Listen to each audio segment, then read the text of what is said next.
Olá, pessoal. Hoje, 8 de junho de 2023, meu nome é Marcos Alencar. Estamos aqui no canal Trabalhismo em Debate, descomplicando o direito do trabalho. Eu escrevi um artigo no Trabalhismo em Debate, STF vale o contrato, no dia 1º de junho de 2023. E eu comento essa queda de braço, né, entre STF e Justiça do Trabalho. Ontem, eu já tinha visto isso no Conjur, no dia 6 de junho, um artigo do juiz do trabalho, Otávio Torres Calvi. E uma pessoa que acompanha a nossa coluna mandou para mim dizendo assim: Marcos, interessante a abordagem do juiz, porque é muito parecida com tudo aquilo que você falou no seu artigo, se referindo nesse artigo. E aí eu fui ler o artigo do juiz, não é tão longo, com com muito detalhe, e realmente me impressionei. A visão dele não é parecida com a minha, não, é muito melhor do que a minha. Ainda mais que é feito por um juiz do trabalho. Então, a pessoa que está dentro da Justiça do Trabalho, por mais que eu conviva com a Justiça do Trabalho, minha visão é de fora para dentro, e a dele está sendo de dentro para fora. Então, eu vou ler aqui alguns trechos e vou comentar. É muito importante que o empreendedor, que o trabalhador, que o empresário veja isso como um momento histórico que nós estamos vivendo. É a primeira vez que nós temos na história do Brasil o Supremo Tribunal Federal se posicionando de uma forma tão firme em relação à autonomia da vontade. A autonomia da vontade é o famoso vale o que está escrito. Se você assinou aquele documento tem valor. E isso, infelizmente, na Justiça do Trabalho não é assim que funciona. Vamos ler aqui, porque vocês vão entender com mais propriedade.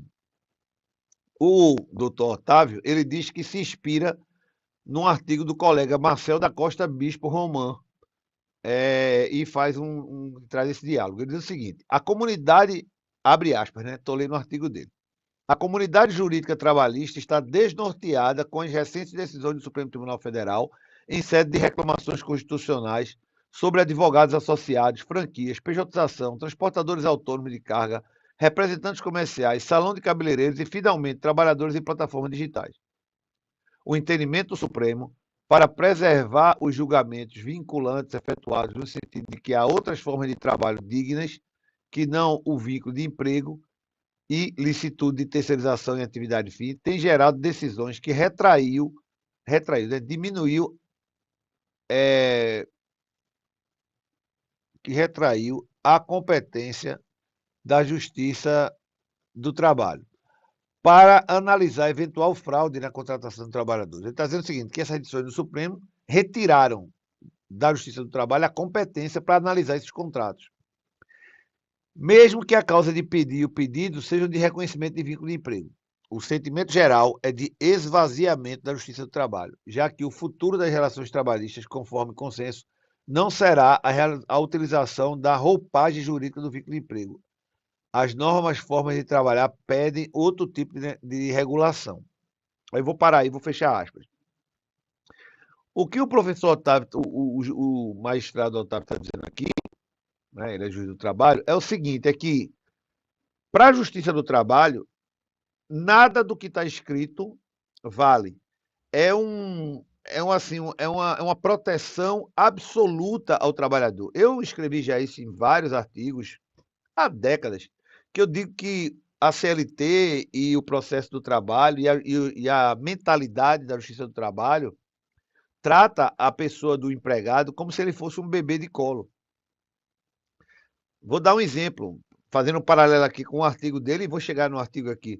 Se você entrega o equipamento de proteção individual, né, um EPI, a pessoa assina.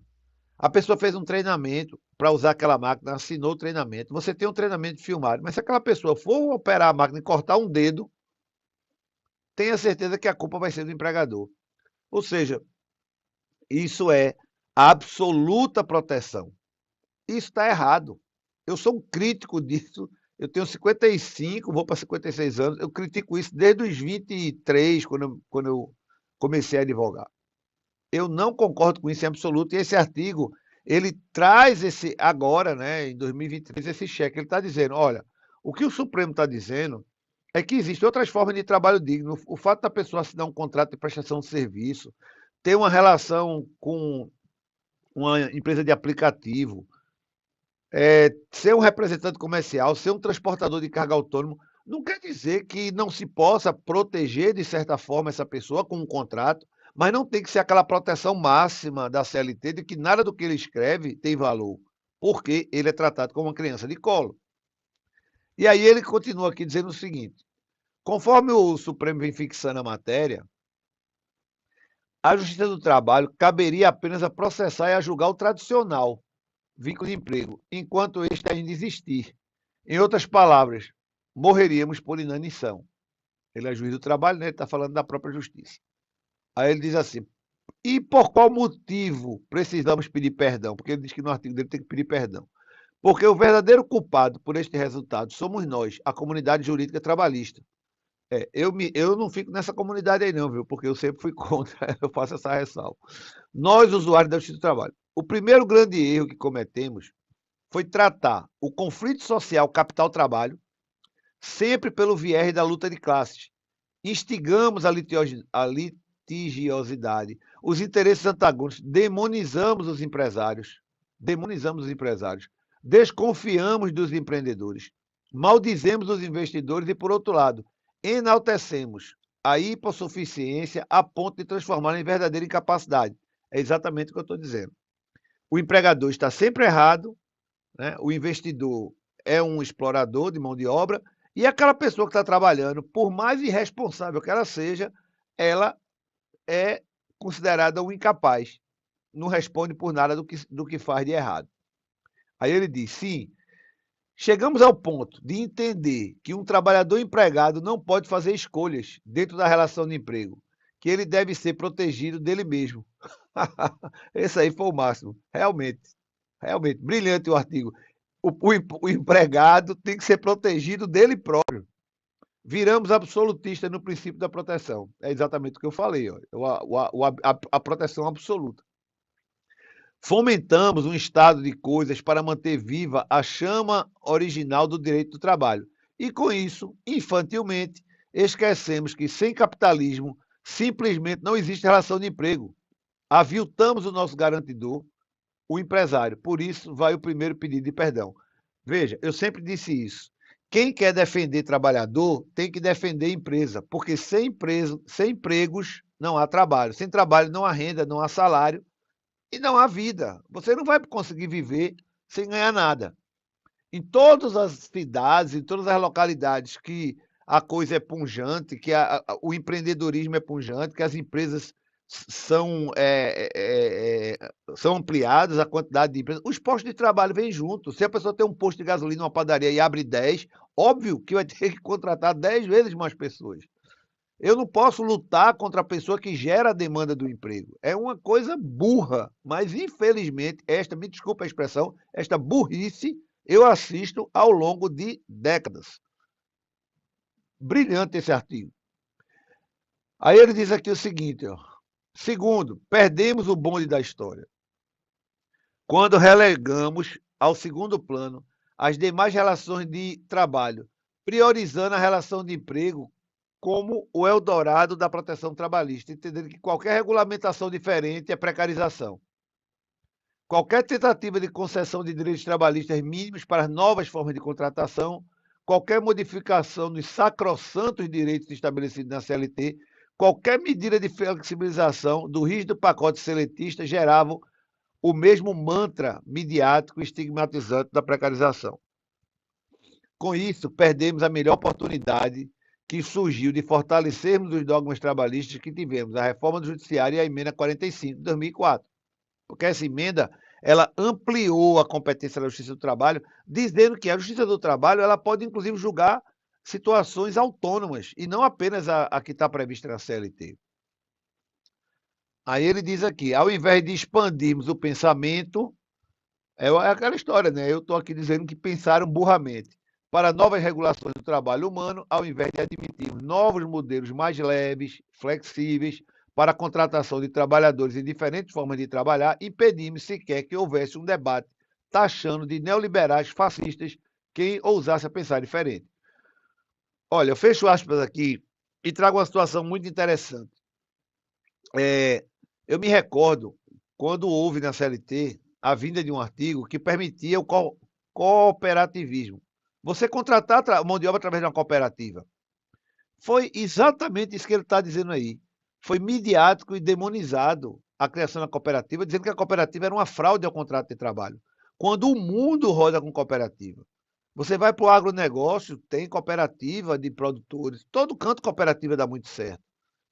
Porque aquela mão de obra que é muito para mim, na hora que ela serve a uma rede de empresas, ela passa a ser interessante e as pessoas ganham dinheiro. O objetivo da relação capital-trabalho tem que ser geração de renda com mínimo de proteção. Os países mais desenvolvidos do mundo rodam nesse modelo. Por que o Brasil fica insistindo nessa proteção incapacitante, como ele diz, né, aqui no artigo? E aí ele diz o seguinte, que a reforma trabalhista, eu estou pulando aqui alguns trechos, ele diz assim, a reforma trabalhista que pretendeu refundar, ainda que parcialmente, o direito e o processo do trabalho, continha em seu bojo todos os valores necessários para uma boa proteção, uma nova proteção trabalhista.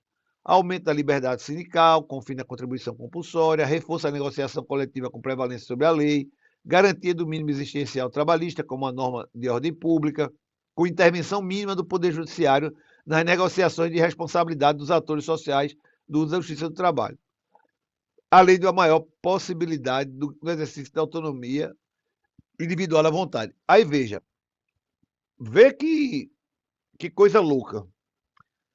Antagônicamente, contrariamente a isso, nós estamos aí presenciando agora, semana passada, turma do Tribunal Superior do Trabalho dizendo que não aplica a reforma trabalhista para contratos de trabalho que começaram antes de 2017. Isso é um absurdo. Isso é ilegal. Isso é uma manobra com esse agarrado nessa sanha protecionista. Isso é ilegal. Óbvio que a lei mudou e o contrato ele é dinâmico, o contrato se adapta à nova lei. Então, assim, é esse pensamento que ele está exatamente aqui atacando, né, e pedindo perdão em nome da justiça.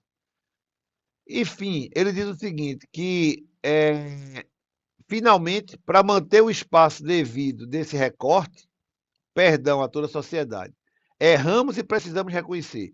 A justiça do trabalho precisa recomeçar. Ser humilde em aceitar que as coisas mudaram, que o mundo à sua volta evoluiu. E como todos sabemos, um organismo que não acompanha a evolução simplesmente se extingue. Ainda dá tempo. É isso aí, né? Charles Darwin já dizia isso. Tem que se adaptar. Se não se adaptar, vai ser extinto. E eu vejo isso, sim, concordo plenamente com esse artigo, vou transcrevê-lo, vou colocar um link aqui embaixo desse vídeo. Recomendo que leiam, porque isso é um momento histórico que nós estamos vivendo. Vou colocar também o que eu escrevi lá no Trabalhismo em Debate, antes desse artigo, mas que retrata esse mesmo sentimento. Ainda bem que eu não estou aqui pensando sozinho. Muito obrigado, em breve a gente volta. Tchau.